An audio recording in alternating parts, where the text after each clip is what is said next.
Help me. I need help from the Marine Life Rescue Team.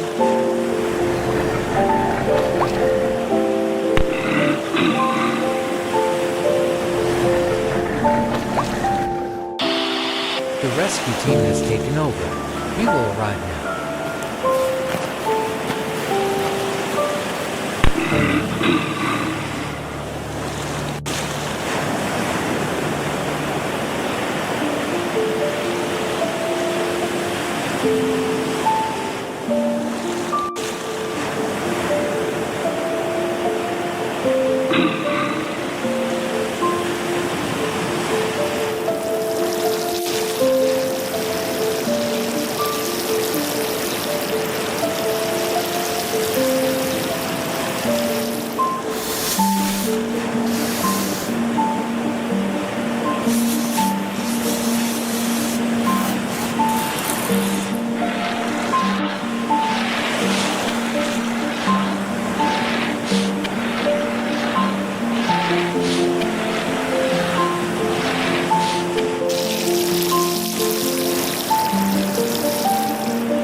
The Arctic's maternal guardians, polar bear mothers in extreme conditions.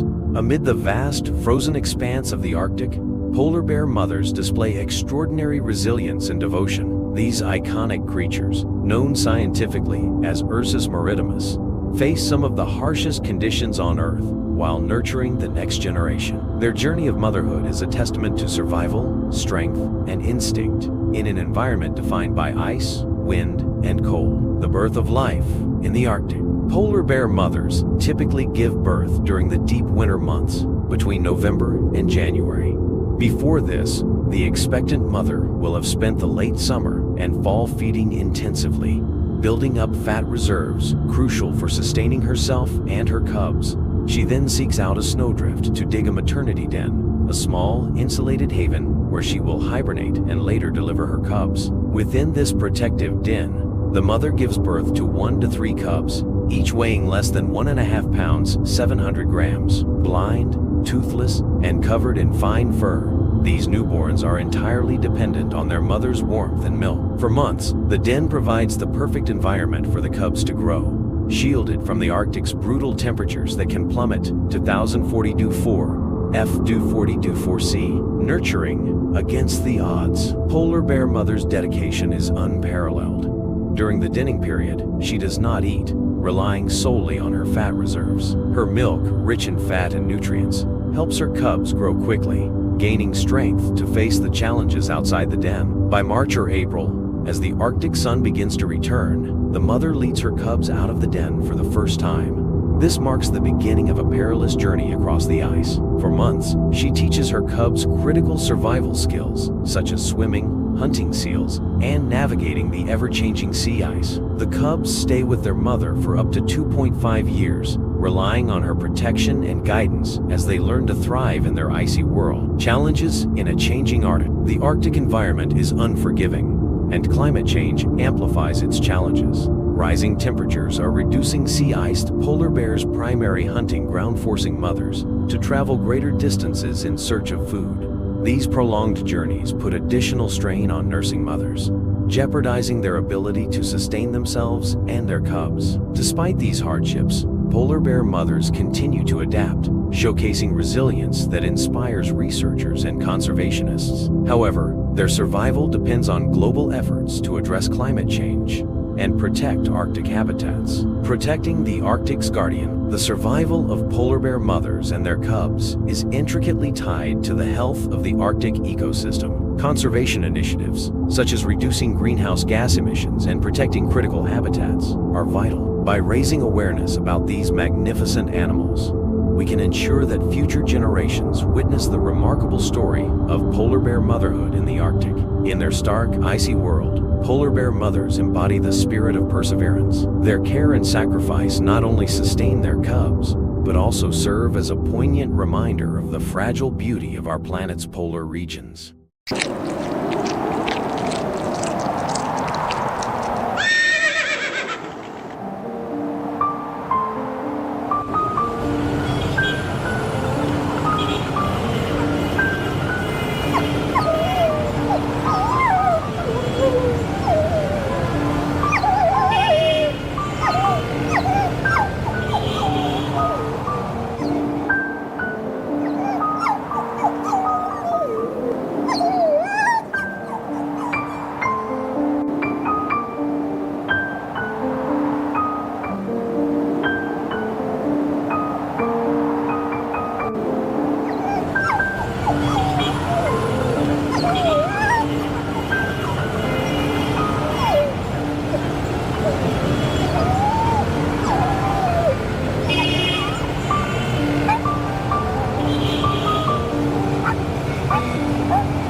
land of shadows and light, deep in the heart of an ancient forest, where the canopy shielded the sunlight and shadows stretched endlessly, lived a black panther named Shara. With her glossy midnight fur and piercing golden eyes, Shara was the phantom of the woods, graceful and untouchable. Her every move seemed like liquid shadow, and the creatures of the forest spoke in whispers about the proud and elusive predator. But the wilderness was changing.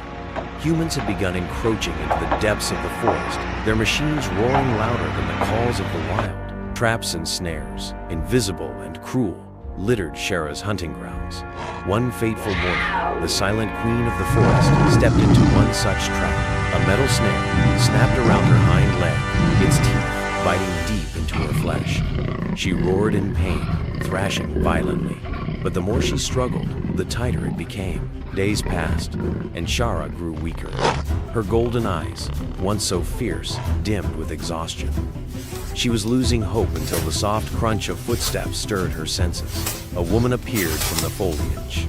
Her name was Emily, a passionate wildlife conservationist who had spent years studying the delicate balance of the forest. She had been tracking poachers when she stumbled upon the majestic panther.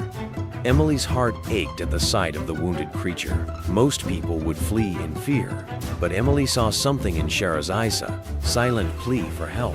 With slow, careful movements, Emily approached the snared panther. Shara bared her teeth weakly, but there was no fight left in her. Emily whispered soothing words as she pulled out her tools, her hands steady. It took hours of patience, but at last, the cruel snare fell away. Emily dressed the deep wound, all while Shara watched her, too weak to flee, too weary to fight. Once freed, Shara limped away into the shadows.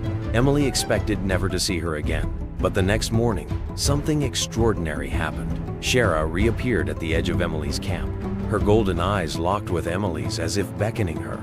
Confused, yet trusting her instincts, Emily followed. The journey through the dense forest was treacherous. Shara led Emily with quiet urgency, her injured leg slowing her pace, but not her resolve. Hours later, they reached a secluded den hidden between the roots of a colossal tree. Inside were two tiny panther cubs, mewling softly. Emily's heart melted. Shara's injury had prevented her from hunting and caring for her young. She had brought Emily here to save them. Over the next few days, Emily nursed Shara back to health while tending to the cubs. She brought food, cleaned the wounds, and kept a vigilant watch. Slowly, Shara's strength returned, and her bond with Emily deepened. The Black Panther, once so wary of humans, now allowed the woman to sit by her side. It was as though the forest itself had blessed their unlikely friendship. When Shara was strong enough to care for her cubs again, Emily knew it was time to leave. Her mission was to protect the wild, not claim it. With a heavy heart, she said goodbye to the Panther family and began her journey back. The forest felt quiet, almost mournful, as she left the den behind. But fate had one more trial to test the bond between human and beast. As Emily navigated her way through a dense ravine, a sudden growl froze her in her tracks. A massive tiger emerged from the underbrush, its orange coat blazing like fire against the green. This was no ordinary tiger. It was a rogue predator, territorial and aggressive. Emily backed away, but the tiger lunged, claws outstretched. Before it could strike, a blur of shadow crashed into the tiger's shadow. The Black Panther, still not fully healed, had followed Emily. With primal fury, Shara attacked the much larger tiger, her lithe body darting and weaving as she fought. The forest echoed with the roars and growls of the battle. Despite her injuries, Shara refused to give up. She fought for the woman who had saved her life. Finally, the tiger retreated, snarling in defeat. Shara stood victorious but exhausted, her chest heaving. Emily knew it was time to part ways. She stood up and watched as Shara limped back into the shadows, her silhouette melting into the forest's embrace. The cubs would be waiting for her, and the queen of the forest would rise again, stronger than before.